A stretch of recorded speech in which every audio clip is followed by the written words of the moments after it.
While I was cooking dinner, I was hit with a pan to my head unexpectedly. It caused me to become unconscious and suffer concussions. Was this a setup? Did someone want me dead?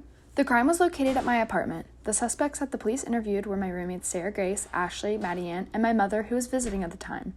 As the police expected, no one would fess up to the crime. When the police arrived, they set up the crime scene and used fingerprint DNA evidence using the fingerprints off the pan. Since no one wanted to fess up, detectives used the evidence off the pan found at the crime scene and amplified them for 2 different VTNR loci and ran them on different gels to create DNA fingerprints. Let's take a look at our first locus, labeled Locus 1.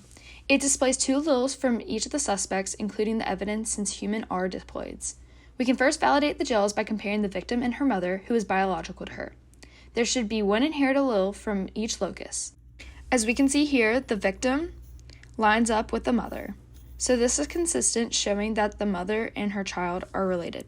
Let's rule out some suspects that cannot be the culprit of the case. The individuals that do not match the evidence at both of the alleles are ruled out. In this case, the evidence does not match up to both alleles for the victim, Sarah Grace, and Maddie Ann. But the evidence at both alleles does match Ashley and the victim's mother. They're not guilty, but they're still going to be looked at. Here's a list I made to show who's not guilty and who is still under surveillance. The people who are not guilty is Sarah Grace and Maddie Ann because both alleles did not match up with the evidence.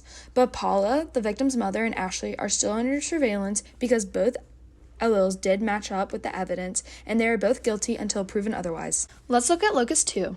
From Locus 2, we are reiterating the validity of the gel by comparing the alleles between mother and daughter.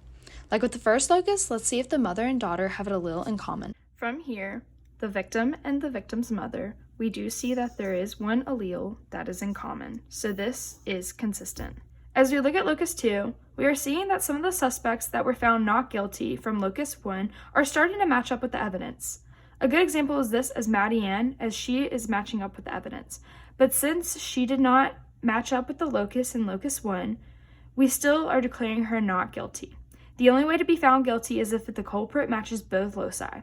So let's take a look at our guilty list and see if their alleles match the evidence. When we take a look at our not guilty list, we can see that Sarah Grace doesn't match up because none of the alleles match the alleles for the evidence. The victim doesn't match up the evidence because the alleles don't match up, only 1 does. Maddie Ann, of course, like we said, does match up, but her first loci did not, so she's marked off. Our guilty list consists of Ashley and the victim's mother.